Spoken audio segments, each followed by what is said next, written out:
So talking about strength now, you must also recognize your strength as a coach and see how you can bring that to play on the team. There are certain coaches who know how to teach players how to play, how to be organized on the field of play. Those coaches work at under 13, under 15, under 17. There are those coaches who are tactically savvy. You know, they can look at the other team and imagine how their own team will play and now organize their team to play against them. Some coaches who are in the national teams, they don't have time to teach. They don't have time to organize. They have 3 or 4 days to assemble players, 3 or 4 days to assemble them, and to put them in such a way that they can face Brazil.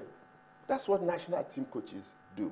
They don't spend months and years, you know, training the players and all of that. So it is quick thinking. That's why IQ comes into it. That's why I say intellectual capacity. It's not just the ordinary coach on the street. There are thousands of them, good coaches. So for Sunday, the best of them, yes. He has to know that he doesn't have a lot of time. He has to surpass Stephen Keshi winning the Nations Cup. I feel sorry for him. Maybe 2 times. Keshi won it once. Yeah. He has to win maybe like twice to surpass him because he's got all these qualifications. You're stating the conditions in the contract. Expectations can be too much. I don't think that Olise would achieve what Keshi achieved. I don't think so. But I think he would lay a solid foundation for football development in Nigeria. It is not a sprint event. It is a marathon. How is it going to affect the league if we talk about football development in Nigeria? It won't affect the league. So how are we going to develop without a strong domestic league? I was worried just last night when on channels I saw the assignment, his mandate, what he was supposed to do. And an aspect of it, I think, shouldn't have been given to him when they said he would organize coaching clinics and all of that with Nigerian coaches. That's why they got Amadou Shuaibu to head the technical directorate of the NFF.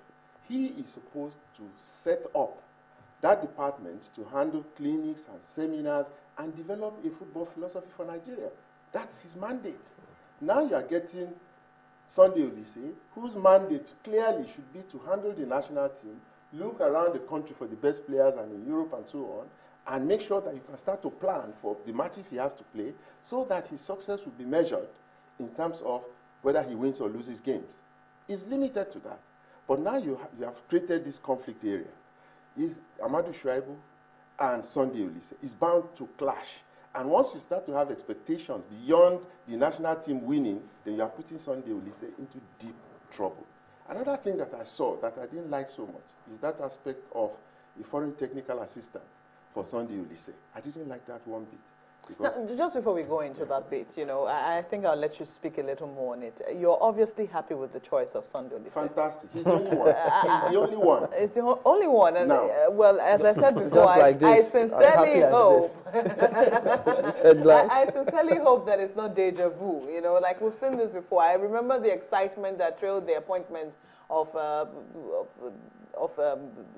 going coach Stephen Keshi, and how a lot of people were happy and saying, and especially when he began to deliver results, you know, it was the best thing that ever happened to us. So I hope that most successful. Truthfully, but you did say that, you know, the manner in which he's left now is not the most tidy one. Yeah. But you know, looking at this is another Nigerian coach for the Nigerian team. Is this a trend that we can expect? Is this a sustainable trend? Absolutely.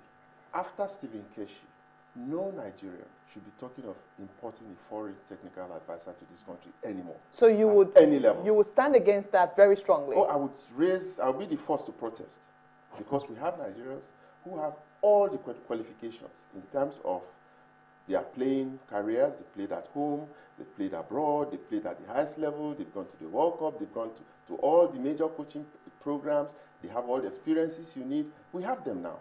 And it's a gradual thing. Before Keshi, we had the Amadou Shuaibus, the Onigmi days, and so on, who did very well. Then the Stephen Keshi era came up. And Samson Siase and Keshi were those who championed that era. After Stephen Keshi, it is now the era of the best of them, the intellectuals who are coming into coaching. If we say the best, shouldn't we also look outside the shores of this country? No. If you are looking outside the shores, go look for Sam Opodu. Sam Opodu is one of the most respected coaches in the United States of America. He's the trainer of American coaches. So you want, if you're looking outside the shores, it has to be Nigerians as well? It has to be Nigerian. They are out there, so many of them. Look at Emenalo, who is working with Chelsea. He's the technical director of Chelsea. And they are all over. These are well-read guys. Like Emenalo is a doctor. That's what I mean. Odu has a first degree. That's what I mean when I said I disagreed with you, because we have developed, we have evolved. Because look at you now, personally. You were in this, you know, high up there, academic-wise, and all the great resume you have achieved when you were called the mathematical one with your deft touch line moves and so many other things. You can see that you get to pick some of these people, and over the years they will grow and even become greater than yourself, academic-wise, intellectually speaking, and so many other things. Have you started seeing, or does it worry you when you see that sometimes you don't get to see some of those traits in the now generation of footballers, when we thought by now they would have even surpassed some of the great minds like yourself? Well, it is coming. It is? Yeah, it is coming. I watched a game last Saturday on TV between Enyimba and Abia Warriors. And I was fascinated. I'm very happy to announce that I think Nigerian football is coming back. If you saw the way those players played on a waterlogged grass pitch, how the goals came and all of that, the composure, how the referees handled that match, I think we're on the verge of a major change in Nigerian football. And this is because, whether people like it or not, in the past couple of years, there have been a lot of cry over the combination of football and academics. Let's take football back to the schools.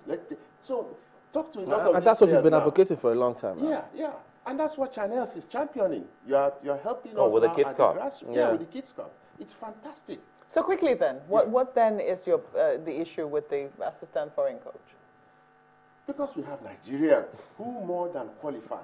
Now, by the time you give me the name of that assistant foreign coach, I can bet anything he's not anybody you know. He wouldn't have the credentials that, for example, Sam Opodu has. What if you're proved wrong? No, I can't be proved wrong. I know. Peter Peterson says, yes, he agrees that we need a local assistant. Sandel is a bright brain. I think he agrees with you on that one as well. He's a bright brain too. Yeah, but he's far away in SA watching. We need him. So, Idapi, would you come back and be assistant?